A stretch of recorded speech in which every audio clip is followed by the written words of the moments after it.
14.6 has a little bit of everything, as we've got OP champs like Volibear and Smolder being nerfed. Galio's passive is getting mini rework, while buffs to many crit items are on the way. So with the help of our challenger players and analyzing the most recent data, let's get you guys set up with everything you need to know for patch 14.6 and a complete update on the solo queue tier list for every single role. Also, we're excited to announce we've done a massive update, adding all brand new courses for season 14 on our website, SkillCapped.com. And if that's not enough, we upload 10 new Smurf commentaries every week where a challenger teaches you how to play every champion in the exact rank you're stuck in. The best part? You can try all this out completely risk-free. If you don't rank up while actively using SkillCapped, you get your money back, no questions asked. So what are you waiting for? Click the link in the description below to get the rank you've always wanted in Season 14. Let's start off by covering all the item changes, and the only ones that will be buffed for this patch are crit-centric items. The crit damage amp on Infinity Edges being increased from 40 to 50%. This change will most heavily influence ADCs like Samira, Jinx, Aphelios, and Caitlyn, while Yone and Yasuo will also become indirectly stronger. Riot will be providing Quick Blades with a boost for this patch as well, with its AD being increased from 60 to 65. Pickaxe is being swapped out for a BF sword in the build path. There aren't a ton of champions running Quick Blades right now, but the ones who will benefit the most include Xayah, Gangplank, Neela, Sivir, Tristana, Lucian, Zeri, Ezreal, Smolder, and Tryndamere. Armor Pen crit items will receive some added power in 14.6, as the armor pen on both Lord Dominik's and Mortal Reminder are going up from 30 to 35%. Both items are generally later game pickups, so these buffs should not drastically influence the power of any specific ADC, but just slightly boost the strength of the role as a whole. Riot will be completely overhauling a ton of epic items for this patch, reducing their gold efficiency so that they're in between 100 and 110%. In recent patches, we have seen strategies that involve buying epic items early on in the game and just sitting on them, which is likely the reason for this early game nerf to items. Fiendish Codex was one of those items that players were just buying and not completing into a legendary item until much later in the game. These nerfs will look to combat that kind of strategy moving forward. Melee supports have continued to dominate the solo queue meta, so Riot will be toning down Solstice Slay yet again. For the third patch in a row, the support item upgrade is being nerfed, and this time the buff duration is going down from 3 to 2.5 seconds, while the movement speed is down from 25 to 20%. Braum, Maokai, Thresh, Rakan, Alistar, and Zillion are a few supports who have been running Solstice Slay the most in recent patches, so they'll be most negatively affected. Support items are being changed for this patch so that the active gold income is being lowered by 25%. Quest targets, however, is being lowered to compensate, so you'll still be hitting your upgrade at around the same time. This is a nerf though for all supports, just due to the fact that you'll now have a lesser gold income overall. We'll be seeing a change to Void Grubs for this patch so that on death, instead of a decaying shield, the Void Grubs will now gain a decaying heal. There's one more pretty massive change that will affect both jungle and support for 14.6. The World Atlas support item and any of the jungle starting items can no longer be paired with a Doran's item. The main reason Riot's issuing this change is due to a lot of high elo support players starting the game off with a Doran's item for more early game presence and then waiting until their first base to grab World Atlas. We've seen this quite a bit on Ashe specifically, so if you start the game by purchasing a Doran's item as a support, you won't be able to pick up the World Atlas support item anymore on your first base unless you sell that Doran's item, which will completely remove this strategy from the game. With all the system changes covered, let's move on to looking at how all the top lane changes will influence the meta. Cho'Gath will be buffed in two different ways for this patch, as his W cooldown is being lowered by 2 seconds at rank 1. E damage is going up as well, and it will be increased from 70 to 82 at max rank. Overall, some pretty solid buffs to tank Cho'Gath, and when you take into account that Heart Steel and Sunfire Aegis were just recently buffed as well, Cho should be in a respectable spot for 14.6. We'll be placing Cho'Gath in the top lane A tier as a good solo queue selection. A bit of a random buff to Ornn here, but nevertheless his E cooldown will be lowered from 16 to 14 seconds at rank 1. What makes this change a bit random is the fact that at max rank, Ornn E is not getting buffed at all, and it is the spell that high elo Ornn players max out second. I guess since the majority of lower elo Ornn players max their Q out second, this change will be nice for them, but in the grand scheme of things, if you're playing Ornn optimally and maxing E second, the change isn't all that impactful. We don't see this change moving the needle very much for Ornn, so he will continue to be placed in the top lane B tier. A Shen buff is on the way for 14.6, with his passive cooldown refund being changed so that it now scales with each level instead of at random levels. Riot has stated that this will be a more significant buff from level 8 to level 16, and as we can see in the background gameplay at level 8, it's going from a 4.5 second reduction in 14.5 to a 5.4 second reduction in 14.6. Shen has been pretty close to breaking into an A tier position in recent patches, so with this buff, we'll be moving him from B into A. Sion has held one of the lowest win rates for any champion in the game over the past while, so some much needed buffs are penciled in. Q minimum damage is being lowered early early on, but buffed at max rank. Same thing for Q max damage, nerfed early, but buffed at max rank. W shield is being changed as well, as the max health scaling is going from 8 scaling to 12% to 8 scaling to 16%. Considering how poorly Sion has been performing in recent patches, and the fact his early game is actually becoming weaker for 14.6, we can't see him making any significant move back into meta, and he will remain in the C tier for now. Tryndamere will receive a buff for this patch, as Riot will be increasing his attack speed scaling from 2.9 to 3.4%. Trynd will of course be indirectly buffed due to the Quick Blades changes as well. We could see Trynd squeezing back into an A tier position due to both of those changes, but much like Sion, he's been underperforming really hard in recent patches, so these buffs may not be quite enough to push him out of B tier, and he's going to remain there for now. Gragas has been one of the more dominant solo queue top laners in recent patches, so we have a few nerfs to tone down the fat man. A bit of that early game chunkiness will be shaved off for this patch, with Gragas' health being reduced from 670 to 640. Q mana cost is nerfed as well, going from 80 scaling to 60 to just 80 flat at all ranks. We've had Gragas rated as an S tier pick over the recent patches, but as a result of these nerfs, we're dropping him into A tier. So looking at how the top lane tier list is shaping out, the OP tier does not change for 14.6, as Urgot remains the most reliable solo queue carry. Volibear and Karma are two champions that will be moved down the top lane tier list, even though their nerfs are more directed towards nerfing them in other roles. Smolder is another champion who isn't primarily played in the top lane, but will be negatively affected as Riot's nerfing Smolder due to his ADC dominance. After the 14.5 hotfix nerfs combined with these 14.6 changes, we don't see Smolder being a priority top lane pick anymore, and he's being moved into the B tier. Diana will be issued some really nice buffs for this patch, with her attack speed being the main focus. Attack speed ratio is being increased, while attack speed growth is down. However, this is a net buff. Passive attack speed is going from 15 scaling to 40% to 15 scaling to 35%, but will now scale linearly instead of at every third level. The active attack speed from Diana's passive is now going to last longer, going from 3 to 5 seconds. So some really great buffs to increase the clear speed and overall skirmish power of Diana. We expect for these buffs to be quite impactful, so we'll be pushing Diana up into the jungle A tier. We have another patch with Rek'Sai bug fixes, and this time Riot will be targeting her W and R. After last patch's changes, Rek'Sai has settled in as a pretty good jungle pick, and with these changes going live for 14.6, we expect her to be a strong S tier pick. Briar has been in our jungle OP tier for a while now, so Riot has a few nerfs lined up. W heal is being lowered from 25 scaling to 45% to 24 scaling to 40%, while W attack speed is nerfed as well, going from 55 scaling to 115% to 54 scaling to 110%. There's one buff being issued, and it revolves around Briar now being able to use her Q to jump to wards. Even though Riot intends for all these changes to be net nerfs, just change so that Briar can now ward hop is pretty massive. The other nerf being issued is to Briar's R base damage, as it's not being touched at all for rank 1, but will be nerfed at the later ranks. It's really hard to say where Briar will land power-wise for next patch, just due to that ward jump change. There's no stats involved with something like that, so it's tough to get a good read on just how much that's actually going to impact Briar's solo queue win rate. In saying this, we would not be surprised at all if Briar remains an OP pick, even though Riot's intent is to nerf her. For now, we'll be moving Briar from OP and into S tier, and we'll have a more accurate update for you guys in our mid-patch tier list if anything changes. Volibear shot up, being the most broken jungler in 14.5, so Riot's pulling back on the initial buffs they issued a few patches back. Q movement speed is going back down a bit at max rank from 32 to 28%. R cooldown is also being nerfed, as it's going from 130 to 140 seconds at rank 1. So even with these nerfs, Volibear will still be in a much stronger spot than where he was a few patches ago. By no means will Volibear fall back into the pit of the C tier, as we expect him to remain in that OP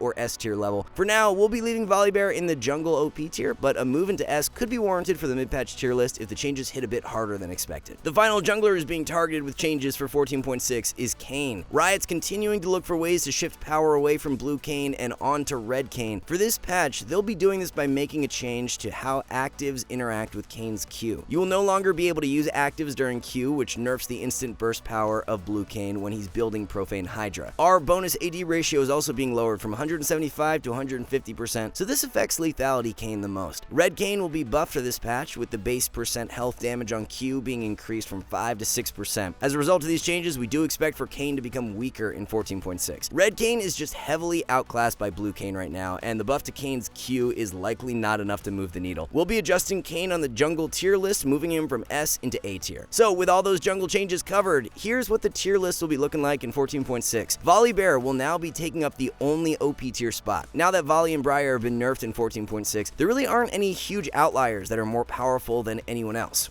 We have a lot of champions in the S tier right now for jungle, as there are a plethora of strong picks to choose from. If you want to play a tank, both Zac and Rammus are really great options right now. For an assassin, Kha'Zix is one of the best. There are a ton of strong fighter junglers to choose from, as Warwick has gained priority as of recent, and Rek'Sai is getting better for this patch. There aren't very many changes to mid lane for 14.6, but the ones being issued are quite significant. Karma is finally being nerfed after spending the past few patches on top of the mid lane meta. Mana growth is being lowered, while mana regen growth is going up. Q mana cost is being heavily nerfed, going from 45 flat to 40, scaling to 80. Passive refund is nerfed, as it's dropping from 5 to 4 seconds. R cooldown takes a hit, going from 40 scaling to 31 seconds to 40 scaling to 34 seconds. To try and keep support Karma in a viable spot, Riot will be buffing Karma's Mantra E bonus shield in the early game, as it's going from 25 scaling to 175 to 50 scaling to 170. Overall, these should be the nerfs that knock Karma off her pedestal and much lower down the mid lane tier list. Q mana going from 45 up to 80 at max rank is such a huge hit and will significantly reduce the ability for Karma to spam out Q throughout long-lasting extended fights. Those longer fights are where Karma has thrived so much in recent patches, and these nerfs really target that strength. For Karma's tier list placement, we'll be moving her from OP tier and down into A for 14.6. Galio will receive the most amount of changes for any champion in this patch, as a bunch of his spells are being adjusted. Riot wants for Galio to be a bit more consistently impactful throughout a fight, instead of just a champion who uses all his spells and then sits around doing nothing. You're going to be rewarded more for weaving in passive procs between spells, as Galio's passive cooldown is going to be refunded by 3 seconds whenever you hit a champion or epic monster with an ability. Passive will now also gain 40% attack speed, so it's going to feel way smoother to use. Passive base damage is being lowered, however, from 15 scaling to 200 to 15 scaling to 115. Passive AP ratio takes a hit as well, going from 50 to 40%. Q cooldown is nerfed, but only at the later ranks. Q AP ratio will be reduced from 75 to 70%. W damage reduction is being lowered from 25 scaling to 45% to 20 scaling to 40%. W damage reduction scaling is down as well, from 5% per 100 AP